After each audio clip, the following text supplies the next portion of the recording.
My last question on Gaza. There was a very disturbing BBC report earlier this week about a man who had Down syndrome, whose mother said he was attacked by IDF dogs and left to die.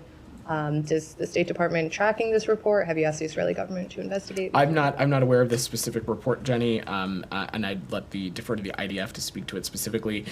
Broadly, though, not speaking to this specific instance, it has been our clear call that rules of engagement, that protections for civilians be respected and abided by throughout the course of this conflict. But I don't have much about this specific incident, but I'm happy to check.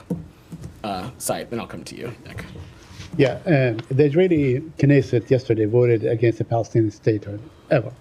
Do you have any comment on that? Would that sort of make you adopt a different approach, or would you have like a mechanism to ensure that there is going to be a Palestinian State despite now it is legislated into law, or will be legislated into law, that no Palestinian State will ever emerge? So, look, Said, I'll let Israeli officials speak to their own legislative chamber and the actions that chamber takes. But the United States is committed to advancing enduring peace and security for Israelis and Palestinians alike. And we believe that the practical and way for that is a two-state solution, a Palestinian state that is standing side by side with Israel. We believe that is the only way to advance an enduring peace, and it is also something that we believe it is in Israel's security.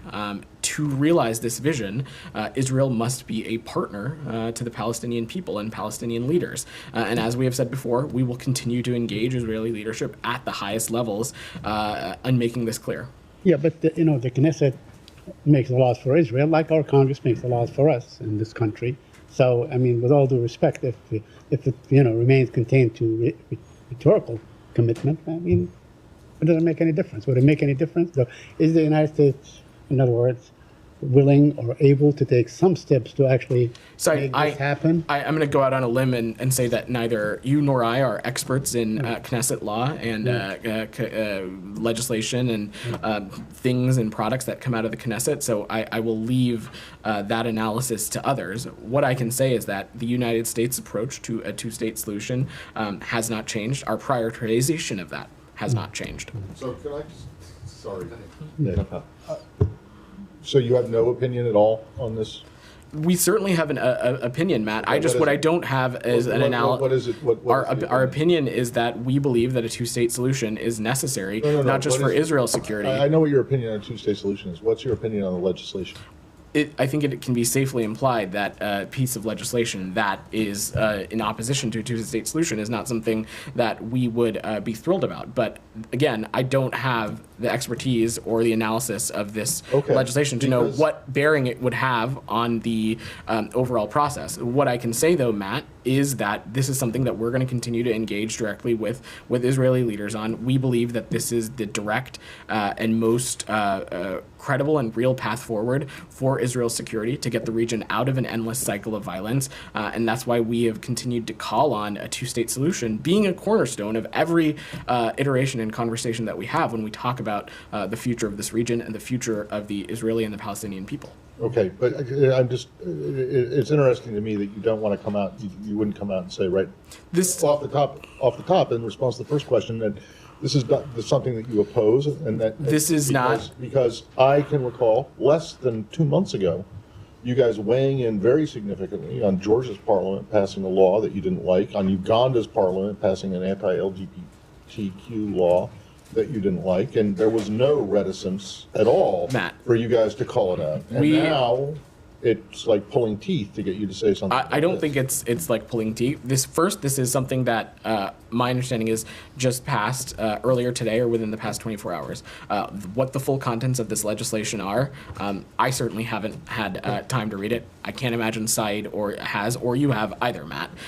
Correct me if I'm wrong. That being said, our long-standing position on a two-state solution is quite clear, and we believe it continues to be the only way to advance enduring peace. And it's something that we have made clear with Israeli officials across its government, and it's something that we will continue to make clear across. All right, fair enough. But I don't think that you can cite chapter and verse of the Georgia law or the Uganda law either.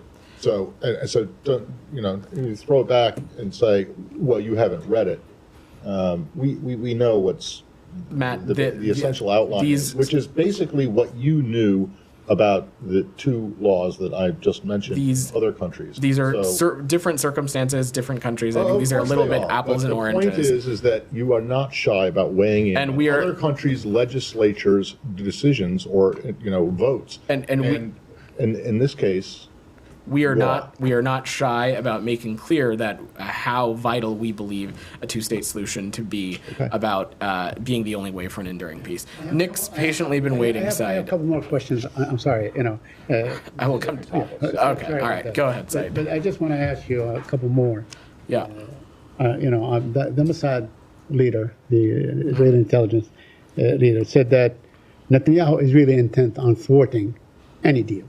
Do you have any comment on that? Did you hear the Mossad chief, what he said and so on? So for obvious reasons, Saeed, I'm not going to negotiate or speak about the deliberative process from up here. What I can say is that we're working to get a deal. We're working to get a ceasefire and bring the hostages home. And we continue to believe a diplomatic resolution is achievable and urgent.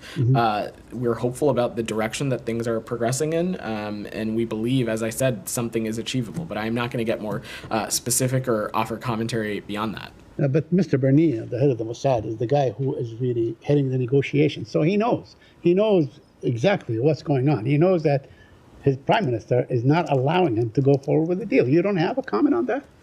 I'm just not going to negotiate on this process in public, Said. That would be unhelpful to the process. What I can say is that we are hopeful about the direction that things are progressing in. We believe a deal is both achievable. It's something that we have been working around the clock. It's an urgent priority for Secretary Blinken, and this is something that we're working to get across the finish line. But I don't have more for you.